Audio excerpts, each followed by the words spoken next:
الحمدللہ وکفا وسلام علی عباده الذین اصطفى اما بعد۔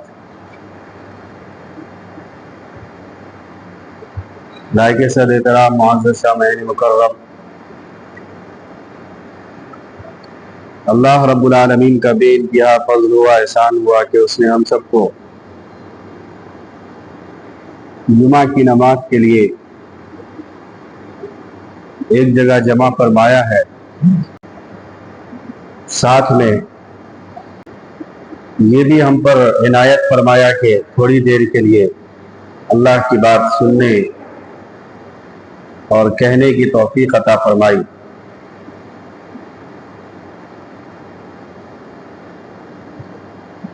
کائنات میں اللہ کا ایک نظام چلتا ہے، اور وہ نظام کیا ہے؟ اور وہ نظام ہے نیکی کا اور بدی کا، کہ اللہ نے دونوں چیزیں ایک ساتھ ساتھ رکھی ہے، یعنی کفر بھی ہے اور اسلام بھی ہے، برائی بھی ہے، اور ساتھ میں اللہ نے نیکی کا مادہ بھی رکھا ہے، اور پھر ہم لوگوں کو اختیار دیا ہے، عقل اور شعور، ذہن، طاقت، قدرت، اس بات پر کہ ہم اور آپ صحیح اور غلط کی تمیز کر سکیں۔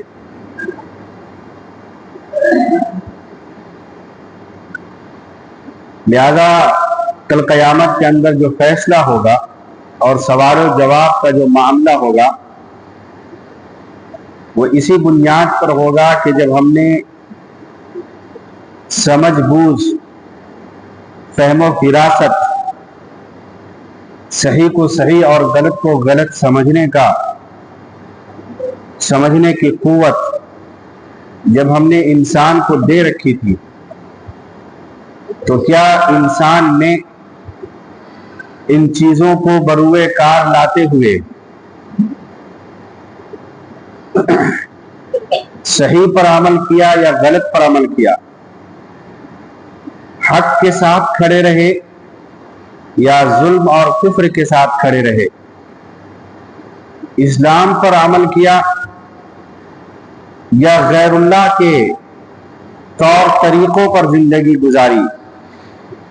انہی چیزوں کا سوال ہونا ہے، اور پورا معاملہ جو ہے انسان کے عقل اور شعور اور فکر پر آ کے رکتا ہے۔ ہر چیز کا معاملہ انسان کے عقل پر ہے، ہر چیز کا معاملہ۔ اللہ نے شریعت اتاری، قرآن اتارا، احکامات اتارے۔ اتارنے کا مقصد ماننا ہے، ماننا، تسلیم کرنا، اس پر عمل کرنا۔ اور یہ ہوتا کیسے ہے؟ یہ عقل کے ذریعے ہوتا ہے، انسان کی سوچ اور فکر کے ذریعے ہوتی ہے۔ انسان ہی ہے کہ اس شریعت کے آ جانے کے بعد بھی بعض لوگ اس کا انکار کیے ہوئے ہیں، اور ہزاروں لاکھوں کی تعداد میں لوگ غیر کی عبادت کر رہے ہیں۔ تو معلوم چلا کہ شریعت کے آنے سے اور اسلام کے آ جانے سے کوئی جنت میں نہیں چلا جاتا ہے یا کوئی جہنم سے بچتا نہیں ہے، بلکہ اس شریعت کے آ جانے کے بعد اس انسان کے اوپر یہ لازمی بلکہ فرض عین ہوتا ہے کہ اس کو تسلیم کر رہا ہے یا انکار کر رہا ہے۔ یہ دو چیزیں، اور یہ دونوں چیزوں کا مدار اور معیار عقل کے ساتھ۔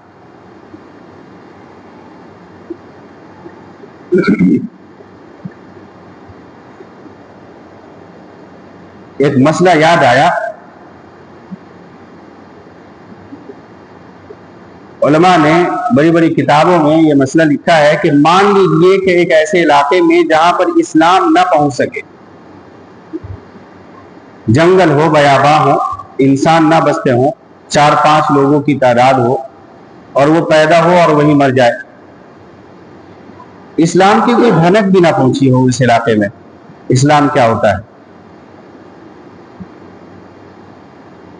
بلکہ کوئی بھی دین نہ پہنچا ہو، نہ عیسائیت پہنچی ہو، نہ نصرانیت پہنچی ہو، بلکہ وہ لوگ مذہب سے بیزار ہوں، مذہب کو جانتے ہی نہ ہوں، اور وہ دنیا میں آئے اور انتقال کر جائے تو اس کے بعد اس کا حشر کیا ہوگا؟ جنت میں جائے گا، جہنم میں جائے گا؟ یہ بہت بڑا سوال تھا۔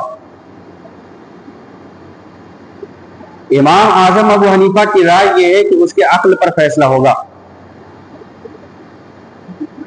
کیونکہ اسلام پہنچے نہ پہنچے عقل تو تھا اس کے پاس، اس عقل اور سوچ کی بنیاد پر اس نے کام کیسے کیے، زندگی کیسے گزاری ہے اسی جنگل کے ماحول میں، ظلم کے ساتھ، کفر کے ساتھ، لوگوں کو مار کر کے کیسی زندگی گزاری ہے، انہی کے اعتبار سے فیصلہ کر کے جنت میں جائے، کیونکہ انسان کی عقل جو ہے ہر صحیح چیز اور غلط چیز کا تعین کر لیتی ہے۔ جس طریقے سے ایک ناک صحیح اور غلط خوشبو کو محسوس کر لیتی ہے، بدبو اور خوشبو میں امتیاز کر دیتی ہے کہ یہ صحیح ہے، یہ غلط ہے، ایسا ہی عقل کے ساتھ بھی معاملہ ہے، یہ سمجھتا بہت کچھ ہے، لیکن ماننے کی بات جب آتی ہے تو مانتا کچھ نہیں، وہی مانتا ہے جو اس کے نفس اس کو ابھارتا ہے کہ یہ مانو یہ مانو، باقی سوچ سمجھ ہر انسان کو ہے کہ کرنا کیا ہے۔ یہ تو ایک سائنٹیفک چیز ہے جو انسان بلکہ ہر جاندار مانتا ہے اس باتوں کو۔ اسی لیے شریعت نے دو اصول اپنائے۔ نمبر ایک، کسی کے صحیح ہونے کے لیے، ہدایت یافتہ ہونے کے لیے، رہبری کے لیے، صحیح راستے کے تعین کے لیے سب سے پہلا جو معیار ہے اس کی عقل ہے، اور اس کے بعد وحی الہی ہے۔ وحی کا معاملہ عقل کے اوپر ہے، اس کے اوپر کوئی چیز نہیں ہے ہدایت کے لیے، اس کے نیچے کیا ہے؟ عقل ہے، عقل سے انسان فیصلہ کرے گا، دماغ سے فیصلہ کرے گا۔ بعض مرتبہ انسان کی عقل کی سوچ محدود ہو جاتی ہے، ختم ہو جاتی ہے، اس کے اوپر سوچ نہیں سکتا، جس کو ہم جو ہے آئیکو لیول کہتے ہیں، کہ کسی انسان کی سوچ یہاں تک ہے، وہ اس کے اوپر نہیں جا سکتا، جو جتنا زیادہ پڑھ لیتا ہے اس کی سوچ آگے بڑھ جاتی ہے، جو جتنا زیادہ اپنی زندگی کو کھپاتا ہے، تجربات حاصل کرتا ہے، اتنا ہی زیادہ سوچ بڑھتی ہے، اس کی عقل بڑھتی ہے، تو پھر انسان ممتاز ہوتا چلا جاتا ہے ایک دوسرے سے۔ اس لیے دنیاوی اعتبار سے ہر چیز کا معیار جو ہے نا عقل پر رکھی گئی ہے، لیکن اسلام نے آ کے ایک طریقہ بتایا کہ عقل کے اوپر بھی کوئی چیز ہے۔ مان لیجئے کہ اللہ کو ماننا ہو، اللہ کے رسول کو ماننا ہو، قیامت کو ماننا ہو، جنت کو ماننا ہو، کیسے یقین لائیں گے جنت کے اوپر؟ کیسے مانیں گے حالانکہ ہم نے اس کو دیکھا نہیں ہے؟ عقل کے اندر بات سماتی نہیں ہے کہ اس دنیا سے 10 گنی بڑی جنت ایک انسان کو ملے گی، آخر وہ زمین اور وہ علاقہ کہاں ہوگا، کتنا بڑا ہوگا، اور ایسے ایسے نعمتوں کا جو ذکر ہے جنت کے اندر، وہ انسان کی سوچ میں نہیں آ سکتے۔ تو کیا کہیں گے؟ اس کا انکار کریں گے؟ نہیں۔ اس لیے اسلام نے فرمایا کہ اب وحی کی اتباع کرو، قرآن کی اتباع کرو، وہ جو کہے اس کے مطابق چلنا ہے۔ پھر یہاں پر دماغ کا، عقل کا اس کے اندر لگانا، یہ اسلام نے اس کی اجازت نہیں دی ہے۔ سمجھ آتی ہے بہت اچھی بات ہے، نہیں سمجھ آتی ہے بہت اچھی بات ہے، کوئی مسئلہ نہیں، آپ کو صرف ماننا ہے۔ تو یہ دو چیزیں ہیں انسان کے رہبری کے لیے، ایک عقل کہ ہر انسان فیصلہ کر لیتا ہے کہ صحیح کیا ہے، غلط کیا ہے۔ نمبر دو کہ اگر کسی کو کوئی بات سمجھ میں نہیں آتی ہے کہ بھئی ایسا ہے تو ہے کیوں، تو بعض مرتبہ فی الوقت جو زمانہ چل رہا ہے، جو نئے لوگ پڑھ کے فارغ ہوئے ہیں، اسکول کے، کالج کے، یونیورسٹی کے، خاص طور پہ میں ان کا نام لیتا ہوں، کہ جب ان کے ذہنوں میں کوئی بات اسلام کی نہیں بیٹھتی ہے تو انکار کر دیتے ہیں کہ میرے سوچ میں نہیں آ رہا ہے، اس لیے کیا ہے، غلط ہے۔ حالانکہ ایسا نہیں ہے۔ इंसान की सोच का एक लाइन, एक हद होता है कि उसके आगे वो नहीं सोच सकता है। हर चीज उसके जहन और दिमाग में नहीं समा सकती है। जो चीज एक बाप समझ रहा है वो 10 साल का बेटा नहीं समझ सकता है। उसको बाप की उम्र तक पहुंचना पड़ेगा, फिर जाकर के उसके जहनों के अंदर, चूंकि वो जमाना देखेगा, लोगों के साथ उठेगा बैठेगा, हालात जब आएंगे तो अक्ल शऊर और फिक्र सब बेदार हो जाती है, इंसान समझ जाता है वहां की चीजें।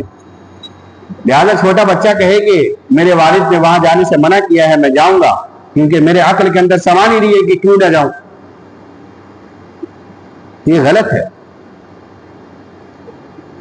लिहाजा हम सब इंसान जो मेरे सामने बैठे हैं या जो इसके अलावा हैं, वो इस बात को समझ लें कि शरीयत के मामले में हम लोग बहुत कम इल्म रखते हैं।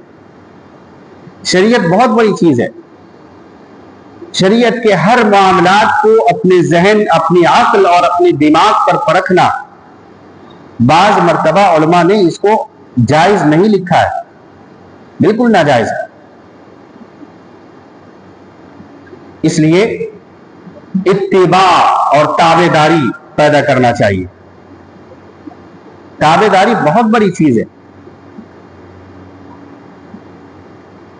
बाज मर्तबा आप वाकयात जब आपके सामने आएंगे तो देखेंगे कि सहाबा कराम जो इल्म के पहाड़ थे और शरीयत को जानने वाले थे, जिनको अल्लाह ने जन्नत की खुशखबरी दुनिया में अता फरमाई थी, शरीयत की बाज बातें उस वक्त जब उनके ऊपर अल्लाह के नबी बता रहे होते हैं या शरीयत का हुक्म उतर रहा होता है, कुछ बातें ऐसी हैं, वाकयात बताते हैं कि उनको भी समझ में नहीं आते थे, बाद में समझ में आते थे और इतराज कर दिया करते थे, और हक था कि ऐसा क्यों। तो अल्लाह के नबी समझाते थे कि ये मामला हम जानते हैं, आप सिर्फ इत्तिबा करें।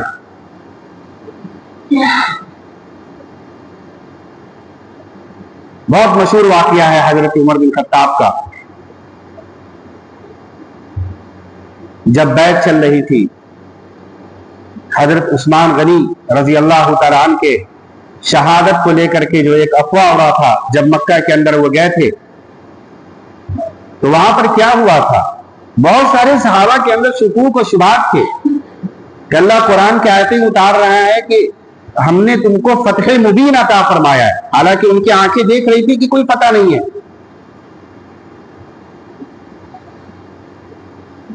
तो सहाबा ने इतराज किया, ये कैसी पता है, और हालांकि अल्लाह कुरान उतार चुका है कि भाई फतेह मुबीन हमने दिया है। बाद में उनको समझ में आई, जब कुछ दिन गुजरे, जब हालात सामने आए तो कहा कि नहीं, यही पता है, और उसके बाद इस्लाम फैलना शुरू हो गया।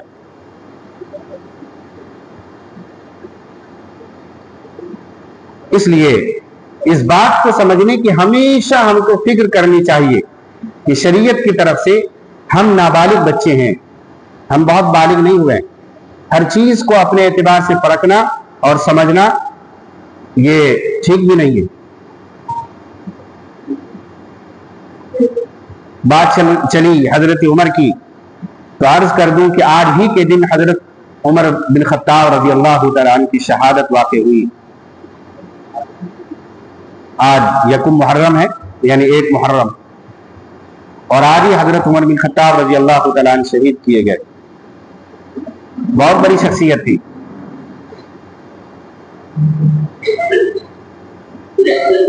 अल्लाह रब्बुल आलमीन ने हजरत उमर के जरिए इस्लाम को जिंदा किया है। हमने वो जो नौजवान तबका है, हजरत उमर बिन खत्ताब की तारीख को पढ़ने के लायक है, वो पढ़े, बहुत सारी चीजें निकल के सामने आती है। हजरत उमर बिन खत्ताब ताकत और कुव्वत के अंदर बहुत बड़े माहिर आदमी थे, मालदारी के एतबार से भी और ताकत और कुव्वत और खानदानी एतबार से बहुत रईस आदमी थे। लेकिन इस्लाम के मुकाबले में उन्होंने उन तमाम चीजों को छोड़ दिया है और अल्लाह के रसूल की ताबेदारी की है। और हजरत उमर बिन खत्ताब की ये शख्सियत है कि मर्तबे के लिहाज से हजरत हुसैन रजी अल्लाह तआला अन्हु से बड़े हैं हजरत उमर बिन खत्ताब। शहादत के एतबार से भी बड़े हैं और मर्तबे और लिहाज के एतबार से भी बड़े हैं। लेकिन आज मसला यह है कि मुहर्रमुल हराम में हजरत हुसैन को याद किया जाता है, उमर बिन खत्ताब को कोई याद नहीं करता। हालांकि शहादत के एतबार से मिन हैसुस शहादा हजरत उमर से भी हजरत हमजा बहुत आगे है कि हजरत हमजा सैयदुस शुहदा, अल्लाह ने उनको, अल्लाह के नबी ने सैयदुस शुहदा का लक़ब दिया है, यानी जितने भी दुनिया कायनात में शहीद हैं सबके सरदार। यह हजरत हुसैन नहीं है, हजरत हमजा है, फिर उसके बाद हजरत उमर हैं, फिर हुसैन है। लेकिन आज दुनिया ने लोगों के बहकावे में आकर के एक ही शहादत को याद रखी है, वो हजरत हुसैन की, और मातम है, जुलूस है, झंडे हैं, कोई फायदा नहीं है, इस्लाम है ही नहीं है। अगर ये तरीका है दुरुस्त है तो तमाम सहाबा जो शहीद हुए हैं, तमाम नबी जो शहीद हुए हैं, उन तमाम को अपनाया जाए, उन तमाम पर मातम किए जाए। और अगर ऐसा करना शुरू किया जाएगा तो हमारे पास सिर्फ 360 दिन है और शहीद हमारे लाखों की तादाद में सहाबा कराम हैं, नबी हैं। फिर कैसे पूरा करेंगे आप लोग? रोजाना गम मनाएंगे। इसलिए शरीयत ने मातम को, गमों को इस्लाम से दूर रखा है। इस्लाम का एक पुर्रे इम्तियाज है कि शहादत ये मकबूल जब हो जाती है तो इंसान की फलाह और कामयाबी का एक राज होता है, और इस पर खुश होने की जरूरत है, ना कि गम होने की। लिहाजा आज के दिन हम हजरत उमर बिन खत्ताब के लिए कुरान पढ़ करके उनके लिए जो है दुआएं भी करें और इसाले सवाब करें, उनके लिए जो है उनके सदक़े तुफैल में अपनी बख्शिश की दुआ करें। आज बहुत मुबारक दिन है। आज एक खलीफा सानी की शहादत है। अगर इस नुक्ते को लेकर के अल्लाह से दुआ किया जाएगा तो अल्लाह दुआ कबूल भी करेंगे इंशाअल्लाह। और ये कि मेरे आने का मकसद जो मैंने शुरू में तमहीद बांधी कि इंसान के अक्ल ये शरीयत को समझने के लिए मुकम्मल नहीं है। इसके लिए किसकी जरूरत पड़ती है? वही की। और वही कुरान और हदीस का नाम है। लिहाजा कुरान और हदीस में हमको एक बात मिलती है, और वो ये है कि जब तक इंसान का अकीदा दुरुस्त ना हो उस वक्त तक इंसान के आमाल मकबूल और कामयाब नहीं होते। जब तक इंसान का अकीदा दुरुस्त ना हो उस वक्त तक इंसान के नेक अमल कबूल नहीं होते हैं। इस बात को याद रखिए। मिसाल के तौर पर एक इंसान है जो ये कहता है कि अल्लाह को मैं मानूंगा और उस पर यकीन और ईमान लाऊंगा, लेकिन साथ साथ में गैर मुस्लिमों के माबूदों को भी मानूंगा, क्योंकि वो 80% है हिंदुस्तान में, बहुत बड़ी तादाद है। मुसलमान तो 20 और 25% ताल्लुक रखते हैं। तो इंसानों का एक बहुत बड़ा तबका गैर अल्लाह की इबादत कर रहा है, हजारों देवी और देवताओं को पूज रहा है। तो अगर कोई खड़ा होकर के ये कहे कि मैं दोनों के खुदाओं को मानूंगा और जाकर के मक्का में इबादत करे, मक्का में एक नहीं 80 साल इबादत करे, क्या कहते हैं? उसकी इबादतें कबूल होंगी? नहीं हो सकती है। क्यों? क्योंकि उसके नजदीक खुदा एक नहीं मल्टीपल हो गया। हालांकि इस्लाम कहता है कि एक अल्लाह को मानना है, एक खुदा को मानना है। तो अकीदा जब बदल जाएगा तो ऐसे अमाल ऐसे बेकार होते हैं कि आप नेक अमल भी करेंगे, इबादत भी करेंगे, दाढ़ी टोपी रख करके कुरान की तिलावत भी करेंगे, नमाज भी पढ़ेंगे, उसका कोई फायदा नहीं होगा, क्योंकि आपका अकीदा ठीक नहीं है। तो अमल को बनाने के लिए, अमल को बचाने के लिए, अमल को कामयाब करने के लिए मेरे और आपका अकीदा को ठीक होना जरूरी है। और अकीदा, दो अकीदे बहुत अहमियत के हामिल है इस्लाम के अंदर। नंबर 1 खुदा के बारे में नजरिया और अकीदा, नंबर 2 अल्लाह के बारे, अल्लाह के नबी अलैहिस्सलातु वस्सलाम के बारे में, जिसको हम अकीदा तौहीद और अकीदा रिसालत कहते हैं। अकीदा तौहीद यानी अल्लाह को एक मानना, उसी की इबादत करना। दुनिया कायनात के जो भी काम है, चाहे औलाद का देना हो, इज्जत का देना हो, बारिश का है, तमाम उमूर ہر چیز جو ہے اللہ سے ہوتا ہے، اس بات کا احساس اور یقین رکھنا۔ بعض لوگ ہم میں ایسے ہیں جو اللہ کو مان رہے ہیں، لیکن جب لینے کی بات آتی ہے تو مختلف خداؤں میں تقسیم کیے ہوئے ہیں، یعنی عزت کوئی اور دینے والا مان رہا ہے، اولاد کسی اور کے پاس جا کر کے لے رہے ہیں، اور ذریعہ بنا دیے ہیں۔ بہت اچھا اچھا لقب لوگوں نے ایجاد کر دیا ہے کہ یہ سیڑھی ہے، یہ ذریعہ ہے۔ ذریعہ کیا ہوتا ہے؟ خدا کے بارے میں کوئی ذریعہ نہیں۔ خدا ایسی صفت کا نام ہے جو تنہا مالک ہے اور ہر چیز کے کرنے پر قادر ہے۔ ورنہ غیر مشرکوں کے اندر غیر مسلموں کے اندر بھی یہی طریقہ ہے۔ بعض چیزیں انہوں نے ایک خدا سے نظریہ لگا لیا ہے، بعض چیزوں کو دوسرے سے نظریہ لگا لیا ہے، بعض چیزوں کو تیسرے سے۔ اس طریقے سے کام کو ہزاروں خداؤں میں ڈیوائڈ کر دیا ہے، اور یہ مسلمانوں کا نظریہ نہیں ہے۔ مسلمان ایک اللہ پر یقین رکھتا ہے، اور ہر چیز کے کام کے بننے اور بگڑنے کا ذمہ دار اور جو ہے اس کا موجب وہ صرف خدا کو مانتا ہے۔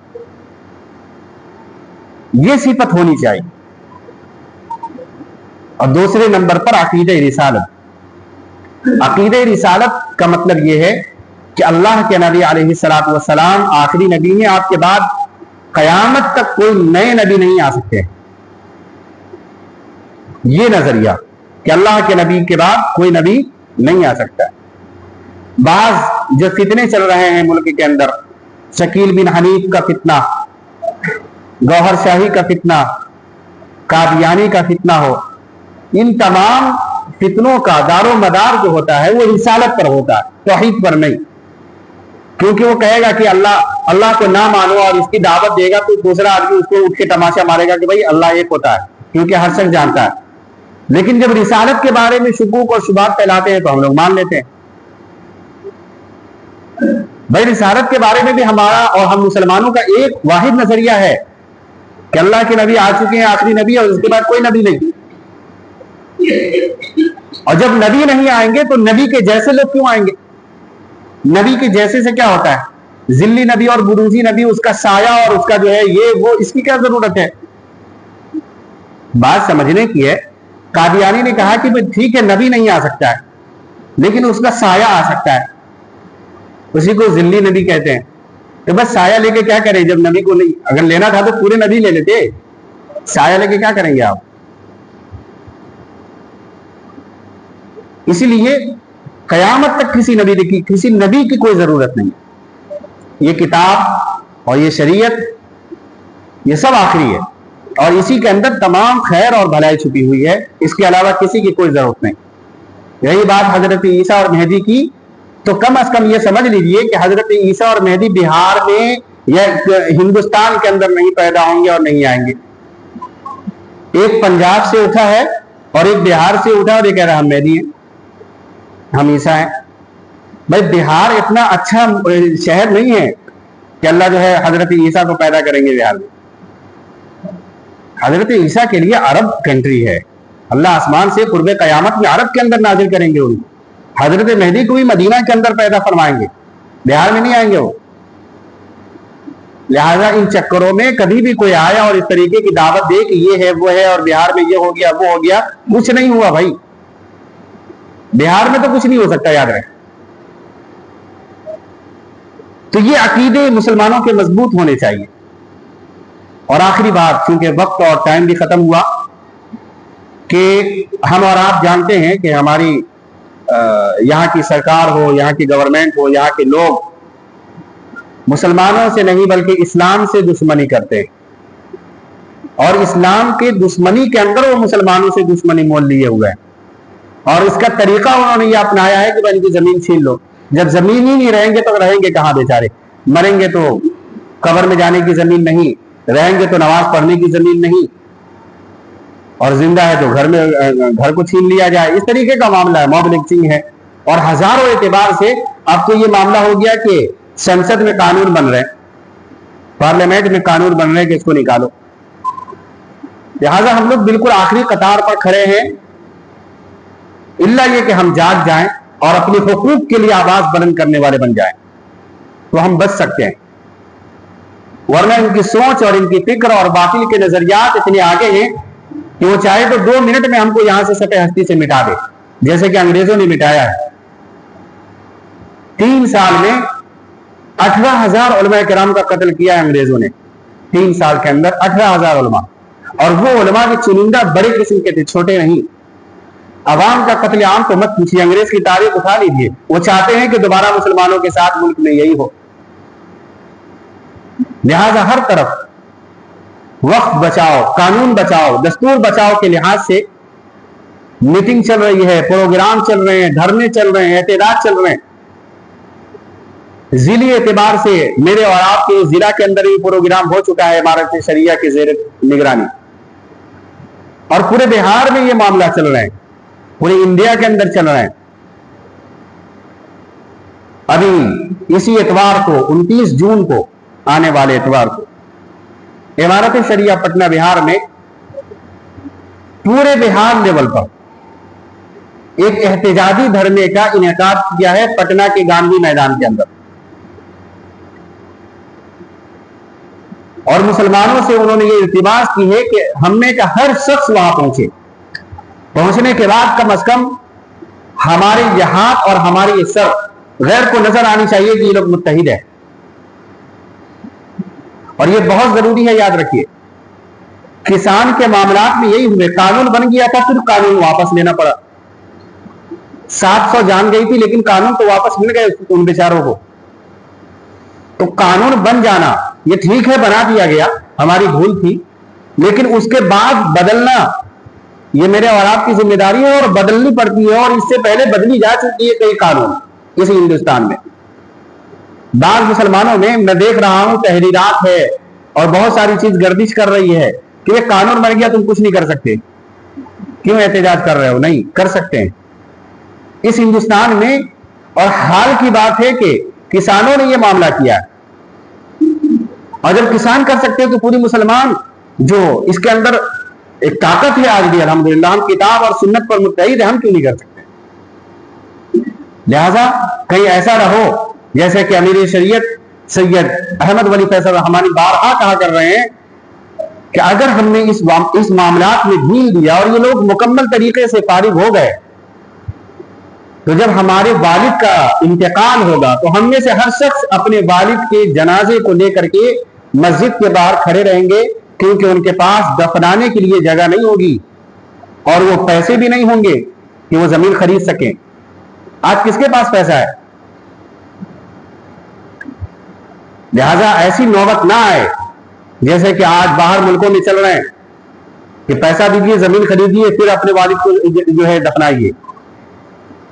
लिहाजा इस बात को लेकर के इसी 29 जून को इतवार के दिन गांधी मैदान में हम सबको जाना है। जाने की शेड्यूल और तरतीब क्या होगी, बेहतर यह है कि यहाँ के जिम्मेदार हजरात जो है बैठ करके फैसला कर लें और कोई तरीक़ेकार निकाल लें। मसलन चंदा करके कोई बस वगैरह बुक कर लें, या अपनी अपनी हैसियत के एतबार से वहां पहुंचने की, जो भी एतबार से हो, पुरअमन तरीके से यहां से पहुंचने की वहां कोशिश करें। और अगर यहां से कोई गाड़ी निकलती है, कोई गाड़ी जाती है, तो उसमें हिंदुस्तान का जो झंडा होता है सिर्फ उसका इस्तेमाल करें, या ये कि कुछ भी ना करें, वो ज्यादा बेहतर है। लेकिन बहुत ज्यादा शोर शगब करके जाना भी मुनासिब नहीं है। उलमा फरमा रहे हैं कि इसके अलावा जो दीगर झंडे वगैरह हैं, दीगर नारे हैं, उन चीजों को छोड़ करके खामोशी के साथ या अपनी गाड़ी में हिंदुस्तान का झंडा लगा लो, या ये कि जो इमारत शरिया पटना बिहार का जो वो आया हुआ है स्टिकर, वो चिपका करके बिल्कुल खामोशी के साथ जाएं। अल्लाह रब्बुल आलमीन इसके नताइज बेहतर फरमाएंगे इंशाअल्लाह। दुआ फरमाएं कि अल्लाह ताला इस काला कानून को वापस ले और मुसलमानों के ईमान और ईकान की हिफाजत फरमाए। जज़ाकल्लाहु खैर।